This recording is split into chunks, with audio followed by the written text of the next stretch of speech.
আজ নতুন একটি পরোটা রেসিপি নিয়ে হাজির হলাম। আসসালামু আলাইকুম। আজ তৈরি করে দেখাবো লাচ্ছা পরোটা অথবা ছিঁড়া পরোটা। এই পরোটাটা শেয়ার করার জন্য বলেছে, সে কারণেই শেয়ার করা হলো। আশা করছি আপনাদের ভালো লাগবে। এখানে আমি 1.5 কাপ ময়দা নিয়েছি, আর তার সাথে নিয়ে নিয়েছি 1 চামচ চিনি আর পরিমাণ মতো লবণ। রান্নার তেল চাইলে আপনি এখানে ঘিও ব্যবহার করতে পারেন। এখন আমি এটাকে ভালো মতো মিশিয়ে নিয়েছি ময়দার সাথে সবগুলো উপকরণ। এভাবে ভালো মতো মিশিয়ে নেবেন আপনারা। যখন মেশানো হয়ে যাবে সে পর্যায়ে এখানে নর্মাল পানি দিবেন। আবার চাইলে হালকা কুসুম গরম পানিও ব্যবহার করতে পারেন। আমি এখানে নর্মাল পানিই দিয়েছি। হালকা কুসুম গরম পানিটা ব্যবহার করলে দেখা যায় পরোটাটা একটু সফট হবে, এই আর কি। এই তো অল্প অল্প করে কিন্তু পানি দিবেন। আমার পরোটার ডোটা কিন্তু মাখানো হয়ে গিয়েছে, আর ডোটা খুব বেশি শক্ত হবে না আর নরমও হবে না। এটা 1 ঘন্টার জন্য রেস্টে রেখে দিলাম। আর এখানে আমি 1 টেবিল চামচ ঘিয়ের মধ্যে 2 টেবিল চামচ রান্নার তেল দিয়েছি, আর দিয়ে দিয়েছি 2 টেবিল চামচ কর্নফ্লাওয়ার। এখানে চাইলে আপনি কর্নফ্লাওয়ার বদলে ময়দাও ব্যবহার করতে পারেন। এখন এটাকে ভালো মতো মিশিয়ে নিচ্ছি।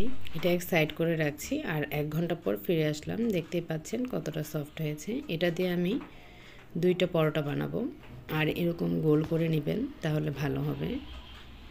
আর এর মধ্যে আমি একটু তেল দিয়ে নেব, তারপরে এটাকে রুটি করে নেব। আর রুটিটা গোল হতে হবে এরকম কোনো কথা নেই, একটা বড় পাতলা রুটি হতে হবে, তা না হলে কিন্তু ভালো হবে না। অবশ্যই পাতলা হতে হবে। আর আমি যেই কর্নফ্লাওয়ার দিয়ে মিশ্রণটা তৈরি করে নিয়েছিলাম সেখান থেকে আমি দিয়ে দিলাম, আর রুটিটার মধ্যে ভালো মতো মাখিয়ে নিচ্ছি। একটা ছুরি দিয়ে এটাকে চিকন চিকন করে কেটে নেব। আপনারা চাইলে এটা পিজা কাটার দিয়েও কেটে নিতে পারেন। পুরোটা রুটি কিন্তু খুব ভালো মতো চিকন করে কেটে নেব। চিকন করে কেটে নিলে পরোটাটা খেতে অনেক বেশি ভালো লাগবে। আর অবশ্যই রুটিটা কিন্তু একটু পাতলা করেই করতে হবে। এই তো পুরোটা রুটি আমার চিকন করে করা হয়ে গিয়েছে।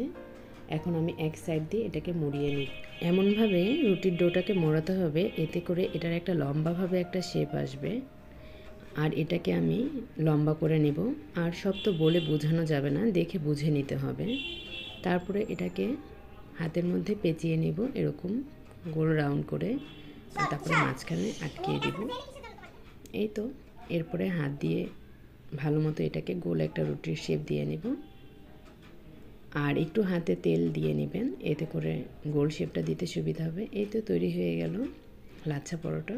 এখন চুলায় প্যান বসিয়ে দিয়েছি। চুলার জালটা খুব বেশি বাড়ানো যাবে না, আর একবারে কমও থাকবে না, কারণ বেশি বাড়ানো থাকলে রুটিটা পুড়ে যাবে ভাজা না হতেই। এর জন্য মিডিয়াম আর লোর মাঝখানে রেখে পরোটাটা তৈরি করবেন। লাচ্ছা পরোটাটা প্রায় 1.5 মিনিটের মতো তেল ছাড়া রুটিটা ভেজে নেবেন লাচ্ছা পরোটাটা, তারপরে তেল দিবেন। লাচ্ছা পরোটাটা কিন্তু এভাবে চেপে চেপে ভেজে নিতে হবে, তা না হলে কিন্তু ভালো হবে না। আর দেখে বুঝতেই পারছেন পরোটাটা কত লেয়ার হয়েছে। লাচ্ছা পরোটার রেসিপিটি আপনাদের ভালো লেগেছে, ভালো লাগলে অবশ্যই চ্যানেলটি সাবস্ক্রাইব করে পাশে থাকবেন। আজকের মতো বিদায় নিচ্ছি। আল্লাহ হাফেজ।